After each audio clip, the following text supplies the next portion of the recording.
Yes, I absolutely believe in following the UN Charter. That is a ratified treaty, and therefore it is U.S. law, and we must follow it. Yes, I believe in following international law. I mean, really following it. I suppose in some ways I feel like what's unusual about Trump is that he's not even trying to pretend that he's following international law. Not even trying to lie to us like I remember Bush did, getting us into the Iraq War. As for my approach, first of all, I do not think it's the United States' responsibility to decide who governs a particular country. I think that is up to the people of that country in almost all cases. If there is an extreme case of, say, a genocidal regime like in Israel, then it's up to the international community to collectively decide upon a solution so that the agenda is actually fixing the problem for the people of that country, not what we do. What we do is all about geostrategy, right? Suppressing our adversaries, weakening China, depriving China of oil, et cetera, et cetera. It has almost nothing to do with human rights or democracy, et cetera. I would also move to prosecute U.S. officials under any domestic law possible. For example, we had plenty of officials in both the Biden administration and the Trump administration that violated the Leahy law. Let's prosecute that. We know for a fact the Leahy law was violated by the Biden administration. They falsified reports so that we could keep sending bombs to Israel as they committed genocide. I would move for impeachment of any officials possible who have been involved in any of these wars of aggression, including the genocide in Gaza and the war in Iran. If I were elected in 2026, I would move to impeach Trump, Hegseth, etc. Okay, you know the list. Lots of thumbs up, thank you. And I would call for an end of all the information and economic war that we're doing throughout the world. We're meddling in elections. We overthrow governments in a variety of ways, and we need to end all of that. And that's why I opened my speech with that, because it's not just about bombs. It's all these other ways, because these entanglements, all this meddling, ultimately gets us to war. How long have we been meddling in Iran? Well, the answer is decades, of course. And as I said before, when there is some kind of intervention with a problematic state, that has to happen through the United Nations. It has to go through the Security Council. And the Security Council is very problematic right now. Okay, we need to reform it. We need to get rid of this problem of one country holding up progress. And finally, I just wanted to say, free Palestine.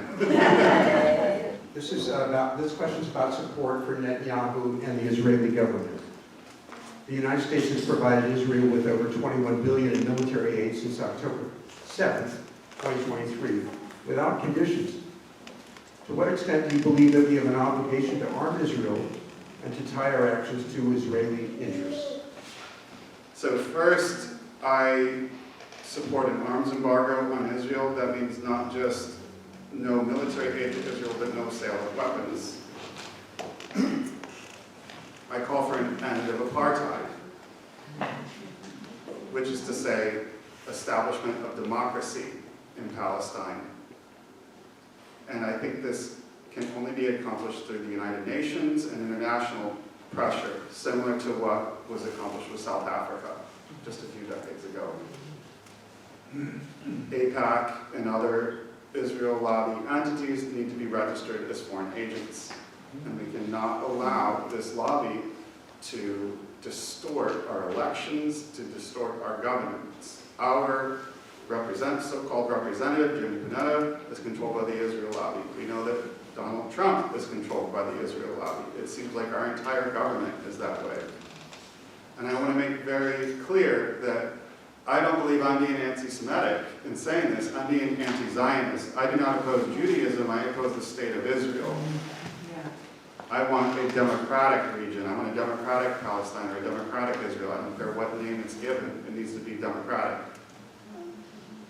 And I think I've already said this, but the genocide is driving anti-Semitism. I'm seeing people in my own political circles that were not anti-Semitic, and now I hear some really ugly things from them. And I don't want to repeat the things, but it is happening. I know oftentimes that's a disingenuous accusation, but it is happening. I am seeing a rise in it. And the best way to end anti-Semitism is to end apartheid in Palestine. So we did invite Jimmy Panetta to come to this event, and he's not here. But so we anticipated that he might not be. And so we just wanted to represent his record. So Panetta on several occasions has voted for military aid to Israel without any conditions in those pieces of legislation. And he has refused to co-sponsor the block the bombs legislation, which does put conditions on military aid to Israel, in spite of advocacy by many of his constituents. The state of Israel has been accused by the United Nations and humanitarian and human rights organizations, including Jewish humanitarian group B'Tselem and the Physicians for Human Rights. The accusation is perpetrating a genocide of Palestinian people in the Gaza Strip. In January of 2024, South Africa petitioned the International Court of Justice to charge Israel with genocide, citing the mass killing of Palestinians in Gaza, the destruction of their homes, and the blockade on food and water and medical aid. At that time, Representative Panetta signed a letter to the Secretary of State, Antony Blinken, to, quote, express our disgust, end quote, with South Africa's filing of a, quote, grossly unfounded case against Israel at the International Court of Justice. So the question is, do you agree that Israel has carried out a campaign of genocide in Gaza? Why or why not? I think my position on this has already been made perfectly clear, and so I'd like to respond to something that was said in the previous question by another candidate. The Iron Dome is not defensive when Israel is committing a genocide. That's like giving a bulletproof vest to a school shooter. That is not defending someone.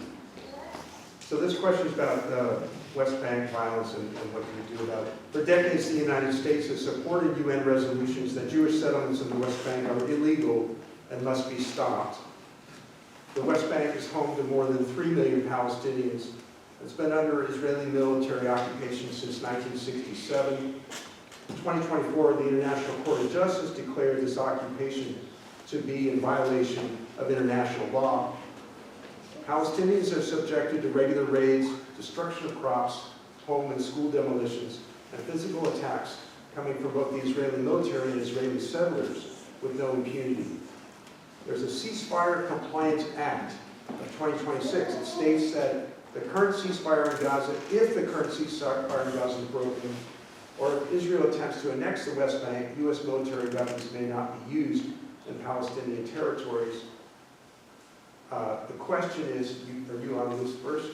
Would you co-sponsor the Ceasefire Compliance Act in 2026? And what can Congress do to stop the violence in the West Bank, the displacement of Palestinians, and the expansion of Israeli settlements? So yes, I would co-sponsor that ceasefire legislation. As far as how I would go about resolving the situation, I would want us to work through the United Nations Security Council. And we need to get the U.S. to stop vetoing every single reasonable resolution that comes through the Security Council. And that, I mean, that kind of sounds pie in the sky, but ultimately it's going to have to be through something like that, an international body like that. It cannot be the United States. We are not capable of neutral arbitration in that conflict. We are a co-belligerent.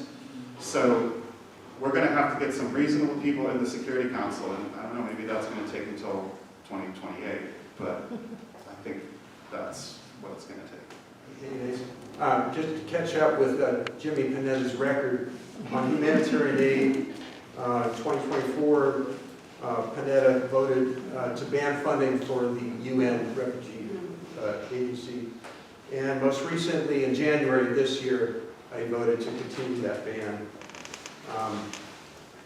As far as the, what can Congress do to stop violence in the West Bank, displacement of Palestinians, the expansion of Israel? Said the very first press release that Panetta issued when he was elected and in office in 2017 was to sign on to a resolution that criticized the Obama administration for allowing a resolution before the Security Council of the UN that called on Israel to stop the settlements in the West Bank.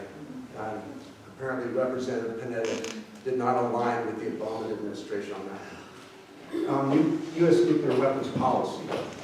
So the U.S. is currently investing $1.5 trillion with a T, $1 trillion to so-called modernize our nuclear weapons. What is your position on U.S. nuclear weapons policy?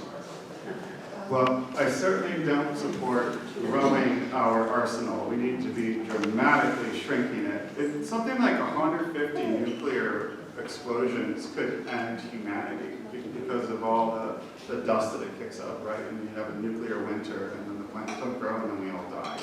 So what I would aim at doing is getting the total global arsenal down below 150, just as a baby step, okay? Right now we've got approximately 6,000, and Russia has even more than that still, right? So let each country keep their nukes, okay, so that they're not afraid that they've lost their strategic dominance, and get it down below 150, and then we can start shrinking down even further until we get to 0. And that'll take a long time, but that's ultimately where we need to get, no nukes. So just to represent Jimmy Panetta on this one, so if you go on the Peace Action website, there keeps track of votes of members of Congress. Another voted against reducing the number of existing nuclear missiles, voted against eliminating the development of new nuclear missiles, and against reducing Pentagon spending. So hopefully in a few years, we'll have a different political situation, but we'll still be a country pretty divided. This will be for each of you, or whoever chooses to answer. How would you personally, if you're elected, reach out to the other side or try to fix this impasse that we're in where nothing worthwhile is happening? You, in this question, are reminding me of one of my favorite bills that was introduced by Ro Khanna, and it provides for state-based single-payer health care. I think this is a really great approach, and what it does is it allows states to receive funding that would normally be going into Medicare, Medicaid, Affordable Care Act subsidies, and instead it puts it into the state budget, and then the state can implement its own single-payer healthcare system. So they can opt out of those other federal programs, but still have the funding. And that lack of funding is what is called single-payer in Vermont and California. So, blue states, we can get single-payer. Red states, do whatever you want. You know, that's up to you. And let the people living in those red states fight for something reasonable there. But in the meantime, we're not blocked, and we can have what we know is reasonable and what would be best for us. So that would be generally my approach, is as much as possible, get red states out of our way. That's not collaborating though. I don't want to try to collaborate. Okay, yeah. Thanks everyone for coming out. To me, this is really amazing. I ran against Jimmy Panetta in 2024, and events like this didn't happen. So this shows how much concern there is in the community. People are furious at Jimmy, and he should be here. Yeah. He should be here. By the way, I would support legislation that makes it mandatory for the incumbent to participate in at least one public forum. The voters deserve to see all the people on the ballot on a platform together thinking on their feet. It's hard thinking on your feet, especially if you don't really like public speaking like myself. But let's see it. You gotta speak publicly if you're gonna be a member of Congress, right? Let's see you in action. Whew. So I'm running as a Democrat.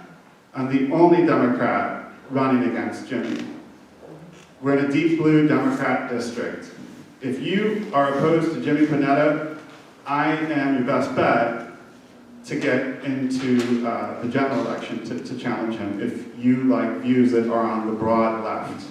Okay, I think I am the most viable candidate simply because of that letter. Also, I'm a nice guy. And I've got a campaign, you know, we've got people here wearing our campaign t-shirts, we've got yard signs, etc. Anyway, so it's a serious campaign. I'm really trying, y'all.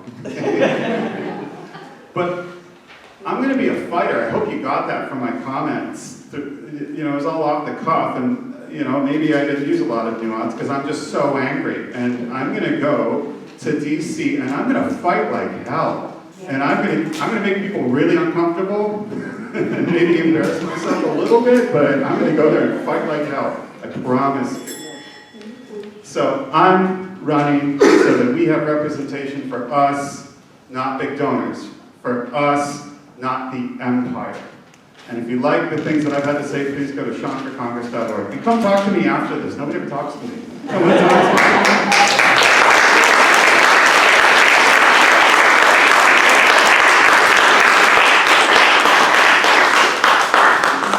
So now we're going to take like a 3-minute break.